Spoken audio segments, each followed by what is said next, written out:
प्रिय विद्यार्थियों नमस्कार। पद्माकर की उन पंक्तियों को हम पढ़ रहे हैं पिछले कालांशों से, जहां वो गंगा की महिमा का बखान करते हैं।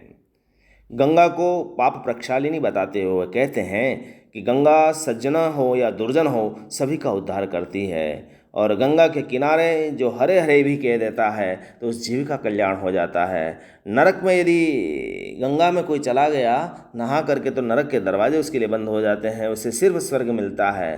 तो ऐसी स्थिति में यमराज परेशान है।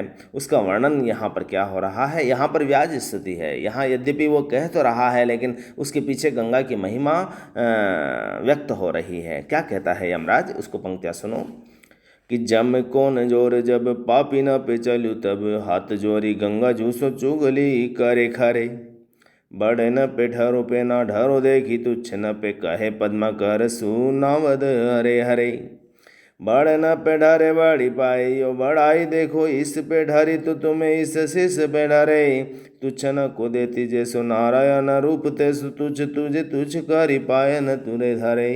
यानी गंगा क्या है, कैसे वो उद्धार करती है। उसके नहाने मात्र से, उसकी कृपा मात्र से नरक में जाने वाले पापी भी स्वर्ग में चले जाते हैं, और स्वर्ग में जहाँ भीड़ बढ़ रही है तो यमलोक तो सन्नाटे में है। तो इसी कारण से यमदूत भी बेरोजगार हो गए हैं, साम्राज्य विहीन हो गए हैं, उनके शासन में बिल्कुल सन्नाटा छा गया है। और पापियों पर अपने अधिकार को नहीं जमता देख करके यमदूत भी गंगा के किनारे खड़ा होकर गंगा मैया से चुगली खा रहा है। यमदूत कह रहा है, क्या कह रहा है कि हे गंगा मैया, कि जम को न जोर जले जब पापी ने बचले। अब उनका पापियों पर वश नहीं रहा है, पापी उनके नियंत्रण में नहीं रहे हैं, क्योंकि पापी लोग क्या कर रहे हैं, गंगा में नहा नहा करके स्वर्ग की ओर जा रहे हैं, उन्हें यम का भी भय नहीं रहा है। तो हाथ जोड़ करके वो गंगा से चुगली कर रहा है। क्या कहता है वो कि बड़े न पे ढरो पे ना ढरो देखी तुच्छ न पे कहे पद्मा कर सुनवद हरे हरे। वो कहता है चुगली खा रहा है, हे गंगा मैया तुम बड़े सज्जनों पर कृपा किया करो, बड़ों लोगों पर कृपा करो, जो सज्जन लोग हैं उन पर तुम कृपा करो, लेकिन तुच्छ और पापी लोगों पर अपनी कृपा मत करो। कहने का आशय ये है कि जो गंगा के किनारे खड़े खड़े पापी सज्जन सभी लोग हरे हरे शिव का नाम पुकारते हैं, जिसे गंगा हरण करो समझकर सभी का कल्याण कर देती है और उन्हें पापों के बंधन से मुक्त कर देती है। तो यहाँ पर कह रहे हैं कि जो भी तुम्हारे यहाँ पर आता है वो हरे हरे बोलता है और आप उनका उद्धार कर देती हैं। तो थोड़ा देखा करो, पात्रता देखा करो कि आप थोड़े जो बड़े लोग हैं, सज्जन लोग हैं, जिन्हें प्रभु की कृपा है, उनका तो उद्धार करो, लेकिन पापियों को हमारे लिए छोड़ दो। फिर वो क्या कहते हैं, चुगली करता हुआ क्या कहता है, हे गंगा बड़े न पे ढरे बड़ी पाई ओ बड़ाई देखो इस पे ढरी तो तुम्हें इस शिष पे ढरे। जब तुम बड़ों की और सज्जनों की और पुण्यात्माओं की कृपा करोगी तो तुम्हें तुम्हारी महिमा ये लोग और भी फैलाएंगे और तुम्हें अपने सिर पर धारण करेंगे। और इसके विपरीत यदि गंगा तुम क्या करोगी, तुच्छ न तो देती तेरो नारायण रूप ते सो तुच्छ तुम्हें तुच्छ करी पाए न तरे धरे। और यदि तुम पापी लाहवी कामी क्रोधी लोगों को भी नारायण जैसा पवित्र रूप दे देती हो तो बहुत बुरा है, क्योंकि बुरे पापी लोग अपनी तुच्छ और पापपूर्ण बुद्धि और कार्यों से तुम्हें अपने पैरों के नीचे रौंद देंगे और तुम्हारी संसार में बड़ी बदनामी होगी।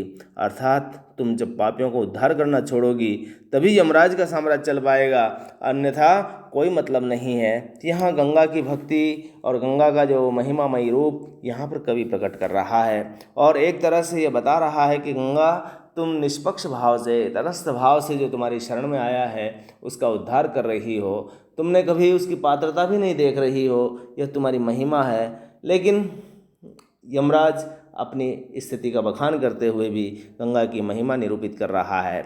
यहाँ पर एक तरह से गंगा की उद्धार क्षमता का गुणगान हुआ है, और उपदेश देना, गंगा को उपदेश देना यमदूत के द्वारा एक तरह से हास्य की सृष्टि करता है। भक्ति पद है और हास्य रस का सुंदर तालमेल है। व्याज स्तुति अलंकार तो सामने आ ही रहा है, क्योंकि प्रशंसा के बहाने निंदा हो रही है और निंदा के बहाने गंगा की प्रशंसा हो रही है।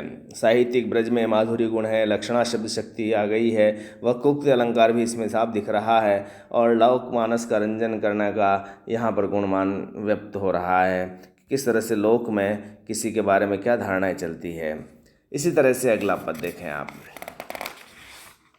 इस पद में भी गंगा की महिमा है, और लोक विश्वास में, लोकोक्तियों में, पौराणिक धर्म कथाओं में किस प्रकार से गंगा की महिमा व्याप्त है, किस तरह से उल्लिखित है, यहाँ इसका वर्णन है।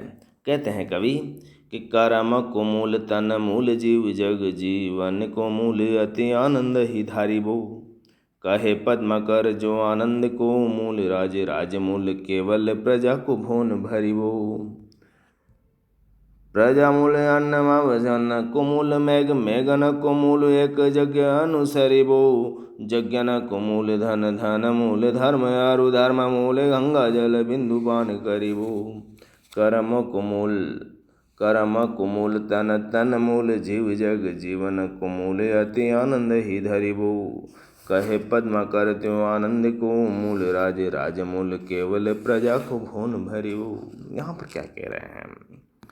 वो क्या कह रहे हैं कि तन मन धन और जीवन के धर्म के आधार यह गंगा है। धर्म के मूल गंगा जल का पान करने से मनुष्य जीवन की सार्थकता है। और कवि यहाँ कहता है कि संसार में कर्म करने के लिए शरीर की आवश्यकता होती है। कर्म को मूल तन, यानी आपको कर्म करना है तो शरीर चाहिए, और तन मूल जीव जग, और यदि आपको तन चाहिए तो क्या होगा, उसके अंदर जीवात्मा होनी चाहिए, जीव होना जरूरी है, जीवन होना जरूरी है। यानी जीवन के बिना आपका शरीर नहीं रहेगा, उसका मूल्य नहीं रहेगा, उसका औचित्य नहीं रहेगा, और शरीर नहीं रहेगा तो आप कर्म नहीं कर पाओगे। और जीवन का मूल क्या है? जीवन यदि जीवित रहना है तो उसे जीवन में आनंद की प्राप्ति होगी, तभी जीवन है, अन्यथा उसका कोई मूल्य नहीं है। और आनंद को कहे पद्माकर जो आनंद को मूल राज, और आनंद कब मिलेगा? जब उसे राजत्व प्राप्त हो जाए, राजा बन जाए, उसे नेतृत्व मिल जाए, शासन करने का गुण उसमें आ जाए, तो यह उसका मूल राज है। और राज का यदि मूल ढूंढा जाए तो उसका एक ही है कि वह प्रजा का भवन भर दे और प्रजा खुश रखे, तो वही राजा का गुण है। यहाँ कवि कहता है कि तो किसी प्रकार से कर्म करने के लिए शरीर की आवश्यकता होती है, और कर्म का मूल शरीर है। तो शरीर संसार में जीव के बल पर जीवित रहता है, और शरीर का मूल जीव है।